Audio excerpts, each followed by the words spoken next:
बेटियां घर छोड़ती हैं घर वालों को नहीं। खिड़की के पास खड़ी सिमरन सोच रही थी भाई दूज आने वाली है, पर इस बार ना तो माँ ने फोन करके भैया के आने की बात कही है और ना ही मुझे आने को बोला। ऐसा कैसे हो सकता है? हे भगवान, बस ठीक हो सब कुछ। अपनी सास से बोली, माँ जी मुझे बहुत डर लग रहा है, पता नहीं क्या हो गया है, मुझे कैसे भूल गए इस बार। सास ने इजाज़त देते हुए कहा, कोई बात नहीं बेटा, तुम एक बार खुद जाकर देख आओ। सास की आज्ञा मिलने भर की देर थी कि सिमरन अपने पति के साथ मायके आ पहुंची, परंतु इस बार घर के अंदर कदम रखते ही उसे सब कुछ बदला सा महसूस हुआ।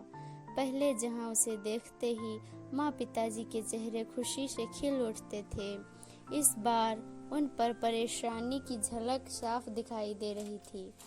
पहले भाभी उसे देखते ही दौड़ी चली आती और प्यार से गले लगा लेती थी, पर इस बार दूर से ही एक हल्की सी मुस्कान दे डाली। भैया भी ज्यादा खुश नहीं दिखे। सिमरन ने जैसे तैसे एक रात बिताई, परंतु अगले दिन जैसी ही उसके पति उसे मायके छोड़ वापस गए, उसने अपनी माँ से बात की।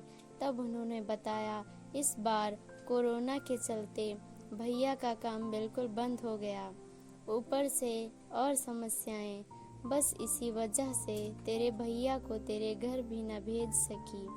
सिमरन बोली, कोई बात नहीं माँ, ये मुश्किल दिन भी जल्द निकल जाएंगे, आप चिंता मत करो।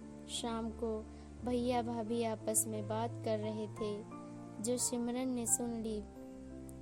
भैया बोल रहे थे, पहले ही घर चलाना इतना मुश्किल हो रहा था, ऊपर से बेटे के कॉलेज की फीस, परसों भाई दूज है, सिमरन को भी कुछ देना पड़ेगा। भाभी बोली, कोई बात नहीं, आप चिंता ना करें, ये मेरी चूड़ियाँ बहुत पुरानी हो गई हैं, इन्हें बेचकर जो पैसे आएंगे उससे सिमरन दीदी को त्योहार भी दे देंगे और कॉलेज की फीस भी भर देंगे। सिमरन को यह सब सुनकर बहुत बुरा लगा। भैया भाभी ये क्या बातें कर रहे हैं? क्या मैं यहाँ उनको तंग करके कुछ लेने के लिए ही आती हूँ? वह अपने कमरे में आ गई। तभी उसे याद आया कि शादी से कुछ समय पहले जब वह नौकरी करती थी तो उसने बड़े शौक से अपनी पहली तनख्वाह लाकर पापा को दी थी। तब पापा ने कहा था, ये पैसे अपने पास ही रख ले बेटा, मुश्किल वक्त में काम आएंगे। इसके बाद वह हर महीने अपनी सारी तनख्वाह बैंक में जमा करवाती रही। शादी के बाद जब भी मायके आई तो माँ ने उसे पैसे निकलवाने को कहा, पर सिमरन हर बार कह देती कि अभी मुझे ज़रूरत नहीं है, पर आज उन पैसों की जिसके परिवार को ज़रूरत है। वह अगले दिन ही सुबह भतीजे को साथ लेकर बैंक गई और सारे पैसे निकलवा कर पहले भतीजे की कॉलेज की फीस जमा की और फिर घर का ज़रूरी सामान खरीदकर घर वापस आ गई। अगले दिन जब भैया का टीका किया तो भैया ने भरी आँखों से उसके हाथ 100 का नोट रखा। सिमरन मना करने लगी तो भैया बोले, ये तो शगुन है पगली, मना मत करना। सिमरन बोली, भैया बेटियां मायके शगुन के नाम पर कुछ लेने नहीं, बल्कि अपने माँ बाप की अच्छी सेहत की कामना करने।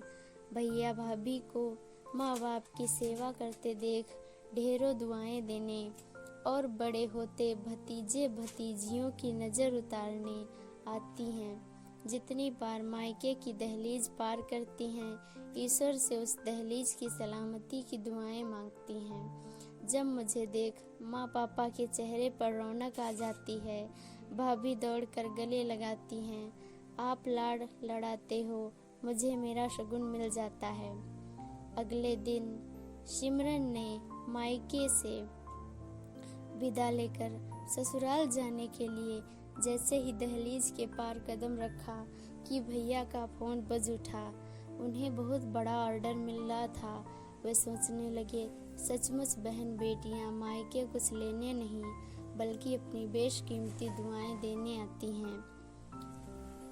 जब वे घर की दहलीज पार कर अंदर आती हैं तो बरकत भी अपने आप भीतर चली आती है।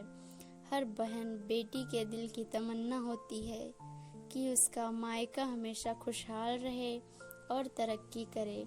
मायके की खुशहाली देख उसके अंदर एक अलग ही ताकत भर जाती है, जिससे उसके अपने जीवन में पेश आने वाली मुश्किलों का वो डटकर सामना कर पाती है।